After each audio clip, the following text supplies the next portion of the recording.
புதனை வந்துட்டு நமக்கு அனுகூலமாக இருக்கணும் அப்படின்னு சொல்லி சொன்னாக்கா, உங்கள் ராசி லக்னமோ ராசிநாதனோ எதுவாக இருந்தாலும் அந்த புதனை நீங்கள் வந்து கெட்டியமாக பிடிச்சிக்கணும்.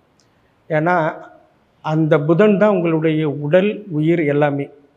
ராசிநாதனாக இருந்தாக்கா சந்திரனாக இருந்தாக்கா அது வந்து உங்களுடைய உடலாகவும், அதே லக்னநாதனான சூரியனாக இருந்தான்னா உடலாகவும் ஆகிடும். ஏன்னா சூரியன் தான் ஆத்மகாரகன். ஆத்மகாரகன் இந்த செயல் என்ன பண்ணுவோம்னாக்கா இரட்டைத்தன்மைங்கிறதுனால அது என்ன கேட்டிங்கனாக்கா நம்ம ஆத்மாவிலிருந்து ஆத்மாக்காரத்து நம்ம பிரார்த்தனை உண்மையான பிரார்த்தனையாக இருக்கும்.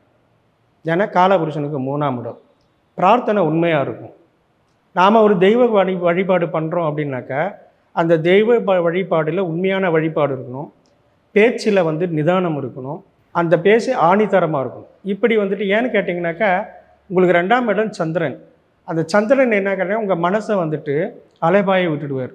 ஆகையால் இந்த புதனுக்கு அதிபதியானவங்க என்ன பண்ணணும்னு கேட்டிங்கனாக்கா எம்பெருமான் ஸ்ரீமன் நாராயணனை வணங்குறதும், அதுக்கு நேர் உங்களுக்கு இதுக்கு தனுசில் வந்துட்டு மூல நட்சத்திரம் இருக்குது. ஆஞ்சநேயர் பிறந்தது மூல நட்சத்திரம். அதனால் நீங்கள் ஆஞ்சநேயர் வழிபாடு பண்ணிங்கனாக்கா என்ன ஒன்று கேட்டிங்கனாக்கா உங்களுக்கு அமைய போகிற மனைவியால் உங்களுக்கு யோகத்தை கொடுத்துரும்.